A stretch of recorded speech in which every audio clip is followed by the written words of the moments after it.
Howdy, friends. All right, there's just a few more things I need to share with you about songwriting that I've learned from my entire career before I send you out there into the wild amongst the savages.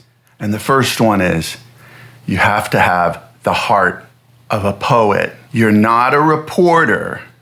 You're a transporter. You're not a journalist.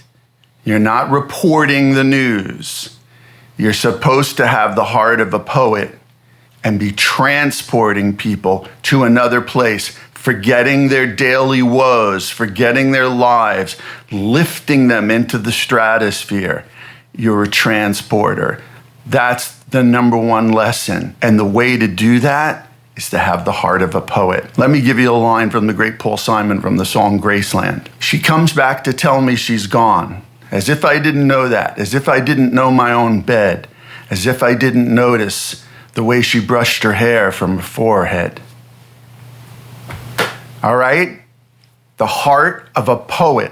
And in that moment, I know myself, I was transported and I was thinking of every old girlfriend and situations and dalliances. Have the heart of a poet. And remember, you're not a journalist.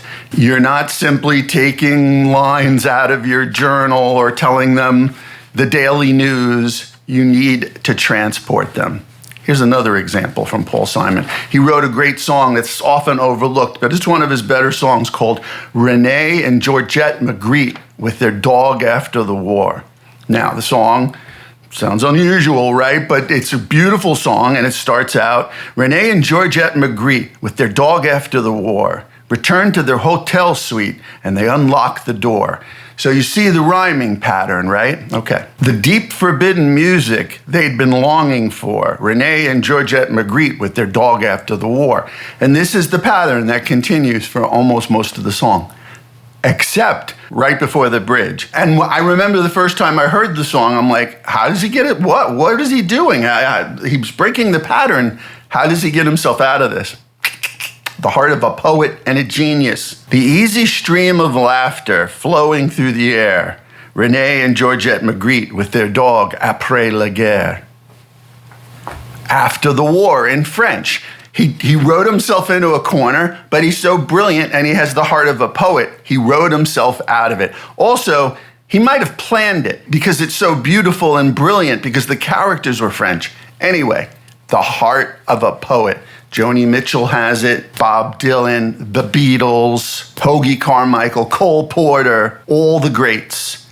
All the greats have this, the heart of a poet. One last thing I want to share with you. Probably shouldn't share this with you, but I put it in my free songwriting course that's online, you can find, and I'm going to share it with you again because somebody shared it with me, and I believe in making you better, and most importantly, making music better. 4 things. Recognition.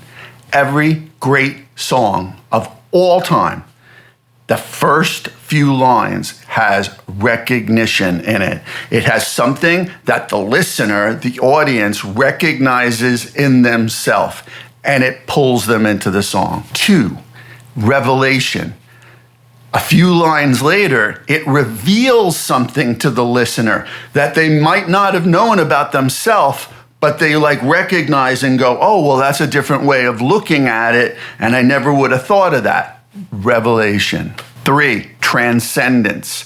Usually in the bridge of the song, when you've set up the first couple of verses and the choruses, and then in the bridge of the song, you just lift them and there's transcendence. You take them out of whatever this existence that you made for them is, and you start to make them transcend it and lift them up. And then 4, liberation. That last chorus hits and their hearts explode. You're in the stratosphere, you're soaring around, and you're like, oh my God, I want to hear this song again and again and again. All right? So those are my tips of the day to get you out there kicking butt and writing better, memorable, killer, legendary songs.